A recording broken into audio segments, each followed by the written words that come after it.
Salut à vous tous, on se retrouve aujourd'hui pour une vidéo sur comment recharger une ID3 aujourd'hui lors de parcours un peu plus longs en France.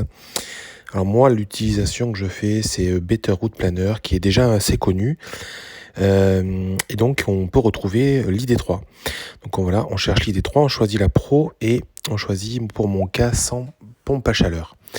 Voilà, on sélectionne tout un tas de variables qui est le pourcentage de départ, le pourcentage à laquelle on veut arriver à notre destination. Alors moi là pour l'exemple, je vais sélectionner uniquement les bornes Ionity parce que je trouve que c'est le réseau le plus fiable en France, mais bon, ça c'est pas obligatoire, vous pouvez vous aussi sélectionner tous les réseaux.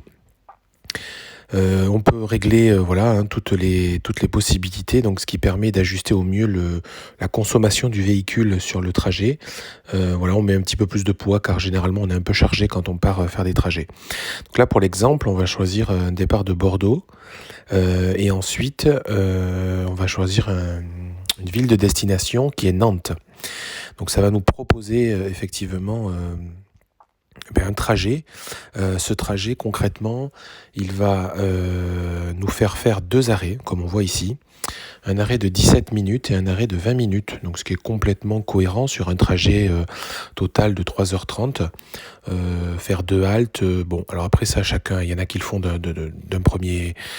un seul jet, mais effectivement, 2 arrêts en plus sur 15 à 20 minutes. C'est plutôt assez cohérent. On voit la tarification aussi que nous facture Ionity. Donc là, on est sur les prix standards de Ionity. On n'est pas sur des cartes d'abonnement qu'on aurait pu trouver spécialement avec le constructeur.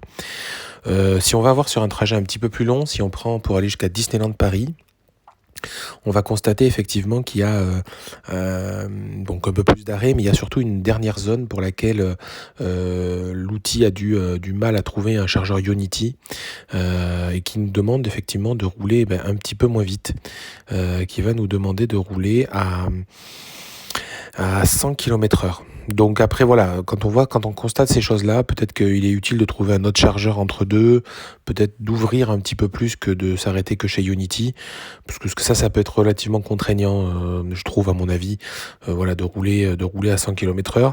Mais voilà, on voit qu'aujourd'hui le réseau est assez développé en France et que ça permet de faire des trajets assez longs, de manière à voilà, ne pas être inquiet même en voiture électrique. Je prends un autre trajet un petit peu plus court, on va dire. On prend par exemple Bordeaux via le zoo de Beauval. Et là, on va constater effectivement que on est toujours sur un trajet qui est plutôt long, voilà, et ça nous propose 2 seuls arrêts, donc un de 17 minutes, un de 35 minutes. Bon. Moi, je dis que, voilà, forcément, ça dépend. Si vous demandez de monter en Norvège avec un véhicule électrique, je dirais qu'il n'est pas une Tesla, peut-être que c'est plus compliqué. Mais bon, on peut quand même réaliser des trajets assez longs et à moindre coût pour pouvoir se rendre sur un lieu de vacances, dans de la famille. Voilà, c'est totalement faisable.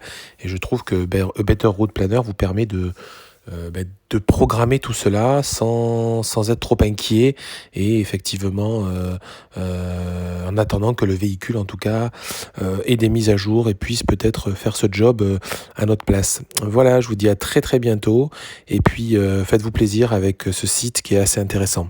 Bye bye.